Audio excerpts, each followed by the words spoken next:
मुझे पता है, थंबनेल देख के आया ना। थंबनेल में दिखी लड़की मेरी गर्लफ्रेंड नहीं है। जो चले आए हो दीपक सर की गर्लफ्रेंड है, आ गई है थंबनेल पे तो मैं चलूँगी आज ये पढ़ाएगी क्या? ऐसा नहीं है।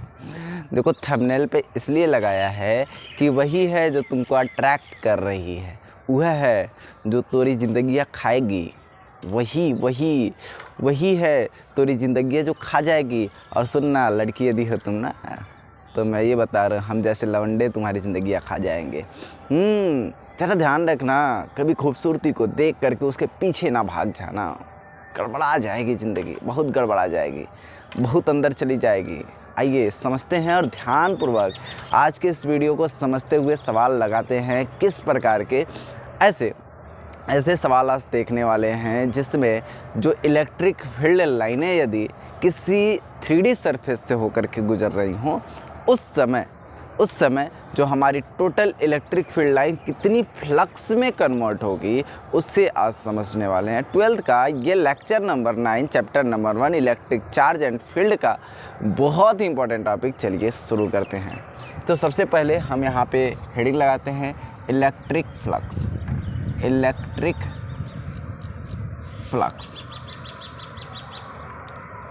फ्लक्स में पढ़ रहे हैं हम लोग। इलेक्ट्रिक फ्लक्स में इसके पहले भी मैंने जो लेक्चर नंबर 8 था इलेक्ट्रिक फ्लक्स में मैंने ले लिया था, और लेक्चर नंबर 9 ये आज हम इलेक्ट्रिक फ्लक्स का पढ़ेंगे। किसके थ्रू अ 3D फिगर।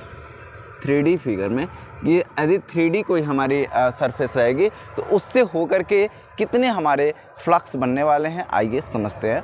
सबसे पहले एक क्यूब लेते हैं और क्यूब से गुजारते हैं। ज़रा समझिएगा, एक हम क्यूब लेते हैं इस प्रकार से कुछ,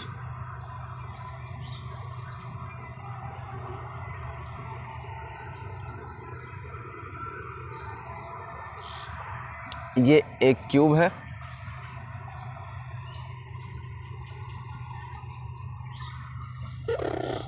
मैंने एक अच्छा सा क्यूब क्रिएट कर दिया। इसके प्रत्येक भुजा मान लीजिए आपकी ए का है, ए इसकी ये भी है, और इसकी हाइट भी मान लेते हैं कि ए है, और इसकी जो विड्थ है यानी चौड़ाई है ये भी इसकी कितनी है, ए है। यानी कि यह एक घन है, ठीक है ना, क्यूब है, ठीक है। इसके प्रत्येक जो सरफेस उसका नाम देते हैं, मान लेते हैं ये वाला सरफेस जो है इसका सरफेस नंबर 1 नाम है, इस वाले का सरफेस नंबर 2 नाम है, और ऊपर वाले का सरफेस नंबर 3 नाम है, ठीक है। जो नीचे इसके होगा, जो नीचे होगा उस सरफेस का नाम मान लेते हैं कि 4 है। जो उसके पीछे वाला सरफेस होगा उस सरफेस का नाम मान लेते हैं कि 5 है, और इधर जो सरफेस होगा बगल में उसका मान लेते हैं नाम 6 है, सरफेस नंबर 6 है। ज़रा ध्यान देना, कितना सुंदर सा सवाल होगा, आप सोच भी नहीं सकते।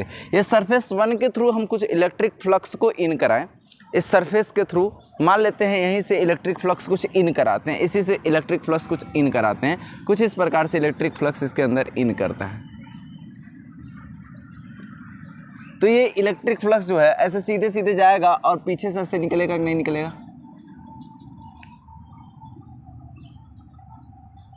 इलेक्ट्रिक फ्लक्स ऐसे इन किया और उधर से जाके निकल गया। समझ पा रहे हैं? ज़रा देखिएगा, यहाँ पे एक डिब्बा है ऐसे, ठीक है, और इधर से हम पूरी की पूरी फ्लक्स जो है इन करा रहे हैं, यानी पूरी की पूरी इलेक्ट्रिक फील्ड हमने इसी के थ्रू इन कराया। तो इलेक्ट्रिक फील्ड का जो डायरेक्शन है वह कुछ इस प्रकार से इलेक्ट्रिक फील्ड हमारा इधर से इन कर रहा है, और इधर से जो इलेक्ट्रिक फील्ड हमारा बाहर निकल रहा है, इलेक्ट्रिक फील्ड इधर निकल रहा है। अब हमने पढ़ा है कि फाई के बारे में हमने पढ़ा है कि क्या होता है, ई ए कॉस थीटा, ई ए कॉस थीटा, जिधर थीटा इज एंगल बिटवीन किसके एरिया वेक्टर और किसके ई के बीच का कोण है। एरिया वेक्टर और ई के बीच का कोण है हमारा थीटा, ठीक है। एरिया वेक्टर के बारे में यदि आप नहीं जानते हो तो पिछला लेक्चर जरूर समझ लेना भैया। पिछले लेक्चर में हमने ये समझाया कि एरिया वेक्टर कौने कहल जाला, जवन सरफेस के लंबवत लाइन होला ओके कहल जाला एरिया वेक्टर, ठीक है। अब बात समझियो। का भाई ताके सिरेवा परेशान करती है ना, हम जानते रहनी है, वही में मर जीब गाड़ी नहीं दे मनो होता, लेकिन गरिया में ध्यान दो। देखा ध्यान से, हाई जो है हाई प्लेट जो अगवा वाला प्लेट हुआ ऐसे एरिया वेक्टर वा किधर निकली, एरिया वेक्टर के इधर निकलेगा भैया, बता ना, एरिया वेक्टर इधर ही तो निकलेगा, इसका एरिया वेक्टर इधर ही रहेगा, इधर से इधर ही आएगा और उस वाले का एरिया वेक्टर उधर ही जाएगा।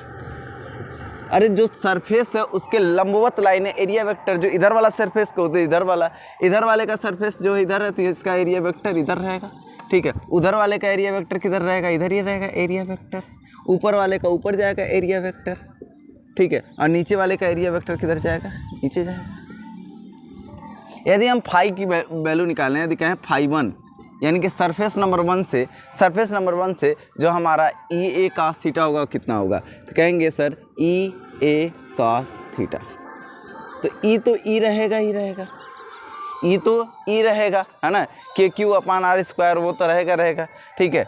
ई रहेगा अपना, ठीक है। उसके बाद जो हमारा एरिया है वो कितना है, एरिया आपका ए है, तो ए गुणे ए यानी कि ए स्क्वायर हो जाएगा। और कास कितना हो जाएगा, कास थीटा की डिग्री कितनी डिग्री देखना जरा सा।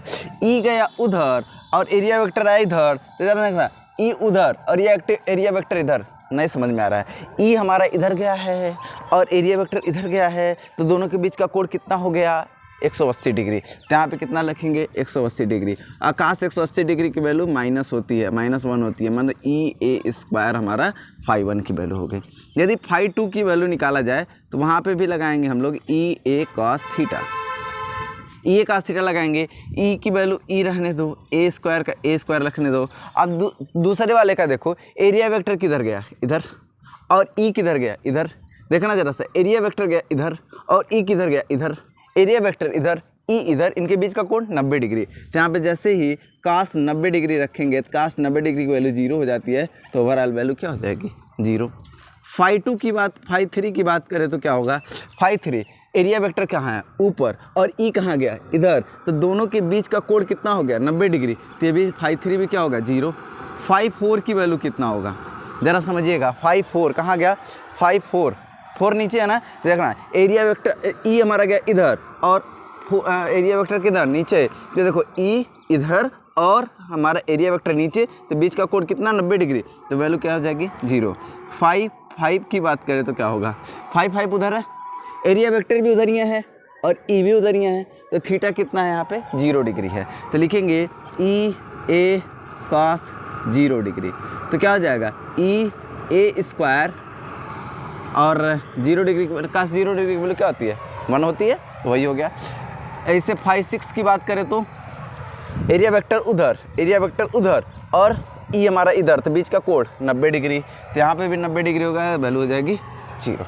समझ में आया 3D सरफेस के लिए कैसे लगाना है सवाल को, बहुत इंपॉर्टेंट, बहुत ही शानदार तरीके से है, ठीक है। एक बार फिर से अपने आप से समझो और फिर ट्राई करो, ठीक है।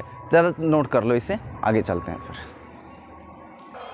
हाँ, अब अगले सरफेस 3D सरफेस की तरफ चला जाए तो अब देखेंगे ज़रा सा अगला 3D सरफेस आपका कैसा होगा।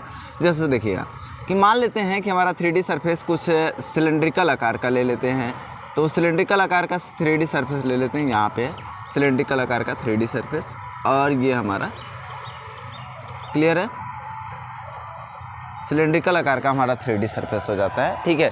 तो इसका एरिया वेक्टर, ऊपर वाले का एरिया वेक्टर किधर होगा, ऊपर होगा एरिया वेक्टर, ठीक है। इस वाले सरफेस का चारों तरफ होगा एरिया वेक्टर, ठीक है, एरिया वेक्टर। और नीचे वाले का कितना होगा, एरिया वेक्टर, नीचे की तरफ होगा एरिया वेक्टर, ठीक है।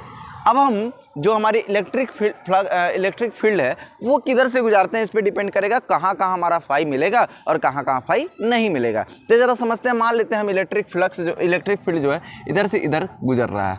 हमारे इलेक्ट्रिक फील्ड की जो डायरेक्शन है वो कुछ इस प्रकार से इसमें जा रही होगी। उसी में ले जाकर हमने एक सिलेंडर को रख दिया, जो इलेक्ट्रिक फील्ड देखना जरा सा, इलेक्ट्रिक फील्ड बहुत सारी इलेक्ट्रिक फील्ड इधर से इधर जा रही थी, इसी पे हमने एक डिब्बा नुमा ला करके हमारा जो सिलेंडर है उसे रख दिया। तो ज़रा देखते हैं इसमें कौन कौन से हमारे फ्लक्स बनेंगे। मान लेते हैं कि एरिया नंबर 1 है और ये वाला जो हमारा इसका जो चारों तरफ का एरिया होगा वो एरिया नंबर 2 है और नीचे वाला जो एरिया है उसे एरिया नंबर 3 का लेते हैं। तो हम ज़रा फाई 1 निकालें, तो फाई 1 निकालेंगे तो कहेंगे क्या, देखिएगा इसका एरिया वेक्टर ऊपर की तरफ और ई इधर की तरफ, बीच का कोण कितना होगा, यहाँ पे थीटा बराबर कितना होगा, 90 डिग्री। थीटा बराबर कितना होगा, 90 डिग्री। जब थीटा बराबर 90 डिग्री हो जाए तो फिर बकवास हो जाती है, यानी कि फाई 1 बराबर क्या होगा, ई ए कॉस थीटा, और थीटा की वैल्यू कितना, 90 डिग्री। तो वैल्यू कितनी आ जाएगी, ये 0 आ जाएगी, सिंपल है। यदि हम फाई 2 की वैल्यू निकालने जाएँ तो लिखेंगे ई ए कॉस कितना डिग्री होगा, ज़रा समझिएगा। जो हमारी इलेक्ट्रिक फ्लक्स होगी वह किस प्रकार से होगा, जो हमारी ये कुछ इस प्रकार से हमारा एरिया होगा। ज़रा समझने की कोशिश करिएगा इस वाले में। जो हमारी जो सिलेंडर होगी वह कुछ इस प्रकार से होगी और ई इस डायरेक्शन में जा रहा है। तो एक पतली सी लाइन जहाँ पर एकदम सीधे सीधे लंबवत गया होगा, बस वही एरिया, बस इधर का ही एरिया हमारा कुछ, यानी कि कुछ लिमिटेड एरिया होगा, बहुत ही लिमिटेड। ये नहीं कि पूरी की पूरी सरफेस से, ना ना ना ना ना, ध्यान से समझिएगा, पूरी की पूरी सरफेस नहीं। जो इधर इधर सरफेस है उसकी बस एक ऐसी पतली सी लाइन होगी जहाँ से लंबवत ये वेक्टर भी उधर ही गया होगा, और ये बाकी सब तो ऐसे तिरछी तेज ऐसे हो जाएंगी ना, ऐसे हो जाएंगी, तो कुछ इसमें क्या हो जाएंगे, नगड़ हो जाएंगी। यानी कुछ थोड़ी सी पार्ट लिमिटेड एरिया होगा जो हमारी 0 डिग्री के समकक्ष होगा, तो वहाँ पर हमारा ई आ जाएगा। ठीक है, ये आ जाएगा। अब क्षेत्रफल निकालने का इसमें तरीका अलग होता है, जानते हो। चलो उसके लिए हम कराएंगे, अभी लीनियर वाला कराएंगे, बीच से कराएंगे तो मज़ा आएगा, अभी सब क्लियर हो जाएगा। ठीक है, यदि हम फाई 3 की निकालने की कोशिश करें, तो कहेंगे एरिया वेक्टर नीचे और इधर कोण कितना हो जाएगा, यहाँ पे 90 डिग्री हो जाएगा। 90 डिग्री हो जाएगी तो वैल्यू क्या आएगी, 0 आएगी। नोट कर लो जरा सा, फिर से अगला हम फिगर इसी सिलेंडर से ज़रा सा ई का डायरेक्शन चेंज करते हैं और ई को कहीं और से निकालते हैं, फिर देखते हैं कि क्या होता है। ठीक है, ज़रा नोट कर लो। चलो अब फिर चलते हैं, इसको थोड़ा सा फिगर को थोड़ा सा हम चेंज करेंगे और उसके बाद आगे देखेंगे क्या होगा। ज़रा सा देखिएगा, सिलेंडर हमारा वैसे ही रहेगा, सिलेंडर को हम वही लेंगे, वही हमारा सिलेंडर हो गया। देखो उसी स्थान पर बना भी दिया मैंने, सिलेंडर वही है। इस बार ई जो है वह नीचे से इन करता है, और इसके अंदर से फिर जा कर के बाहर आउट हो जाता है। ऐसे ई जो है बाहर फिर से आउट हो जा रहा है। ये हमारा इस बार ई का डायरेक्शन हो गया बेटा, ये हमारी ई की डायरेक्शन कुछ इस प्रकार से हो गई है। ठीक है, अब ज़रा देखिएगा कि हमारा जो ये सरफेस नंबर 1 है और ये हमारा सरफेस नंबर 2 है और ये जो हमारा सरफेस नंबर 3 है, तीनों के लिए जो हमारा फ्लक्स होगी वो क्या होगी। आइए गणना करते हैं, सिंपल है भैया। फाई 1 की वैल्यू कितनी होगी, फाई 1 के लिए देखना, एरिया वेक्टर हमारा किधर होगा, इधर ही होगा, और ई भी किधर होगा, इधर ही होगा। तो दोनों के बीच का कोण कितना, यहाँ पे थीटा बराबर कितना हो जा रहा है, 0 डिग्री। तो ई ए हो जाएगा, ई ए cos 0 डिग्री की वैल्यू क्या हो जाएगी, 1 हो जाएगी। यानी हमारी वैल्यू आ जाएगी कितना, ई ए की वैल्यू यहाँ पे पाई आर स्क्वायर होगी। सिंपल सी बात है, एक वृत्त होगा, पाई आर स्क्वायर है ना। अच्छा, फाई 2 की वैल्यू निकाला जाए तो कितना होगा, ई ए cos कितना डिग्री होगा, यहाँ पे ज़रा देखिएगा cos कितना होगा। देखो यहाँ पे जो हमारा वो होगा, आप कुछ समझ पा रहे हैं, जो एरिया वेक्टर होगा कुछ इस प्रकार से होगा, समझ रहे हैं। ज़रा सा समझिएगा, एक हम ऐसे से बना लेते हैं एरिया वेक्टर इस वाले सरफेस के जस्ट लंबवत ऐसे से होगा, और जो हमारी ई है ऊपर जा रही है और एरिया वेक्टर इधर ऐसे ऐसे बना, सारे के सारे एरिया वेक्टर इससे लंबवत कोण बनाएंगे। यानी कि थीटा की वैल्यू इसके लिए 90 डिग्री आएगी, और प्रत्येक के लिए 90 डिग्री आएगी, तो यहाँ पे पूरी की पूरी ओवरऑल वैल्यू क्या हो जाएगी, 0, क्योंकि cos 90 डिग्री की वैल्यू क्या होती है, 0। ठीक है, उसके बाद फाई 3 की वैल्यू बात करें तो हमारा क्या हो जाएगा, ई ए cos कितने डिग्री होगा, देखिएगा ज़रा, एरिया वेक्टर नीचे की तरफ और ई ऊपर की तरफ, थीटा की वैल्यू कितना होगी, 180 डिग्री होगी कि नहीं होगी, ज़रा समझिए। ज़रा एरिया वेक्टर नीचे की तरफ और ई ऊपर की तरफ, तो नीचे की तरफ और ये ऊपर की तरफ, दोनों के बीच का कोण कितना, 180 डिग्री। तो यहाँ पे क्या हो जाएगा, 180 डिग्री, और 180 डिग्री वैल्यू -1 होती है, माइनस ई ए हो जाएगा। समझ में आ रहा है बात, समझ में आ रहा है ना। अच्छा, यहाँ पे ज़रा ए जो है, ए यहाँ पे चेंज होगा, मान लेते हैं यहाँ A1 कर लें, यहाँ पे A2 कर लें, फिर यहाँ पे A1 ही होगा। ज़रा समझिएगा यहाँ पे A2 क्यों चेंज होगा। A2 जो है वो वक्राकार पृष्ठ है ना, सिलेंडर का वक्राकार पृष्ठ पाई आर 2 पाई आर एच होता है। ठीक है, यहाँ पे हम डायरेक्टली ऐसे वैल्यू, ये वैल्यू तो वैसे 0 हो गया, और हमारी ये वैल्यू आ जाएगी कितना, ई पाई आर स्क्वायर, और यहाँ भी कितनी आ जाएगी, minus e pi r square.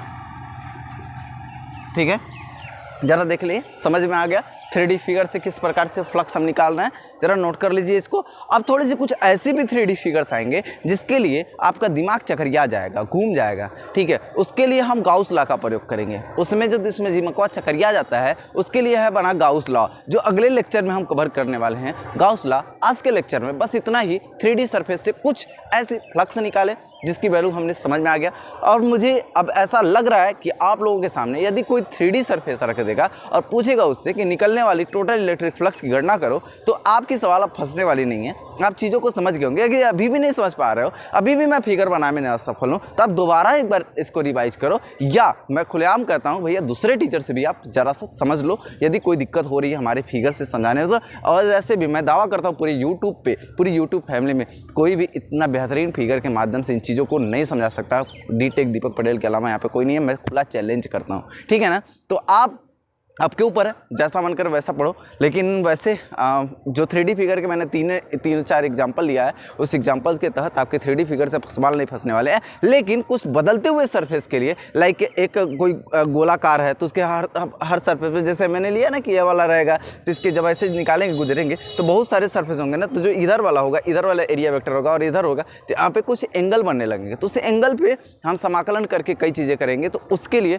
थोड़ा सा अलग होगा, ठीक है ना। तो उसके लिए जो अलग से फिगर जो होगी और अलग रूल होगा वो गाउस ने दिया है, और गाउस के नियम को हम अगले लेक्चर में अपने कवर करने वाले हैं। तब तक के लिए बाय, नमस्कार। आप इसे नोट कर लीजिए।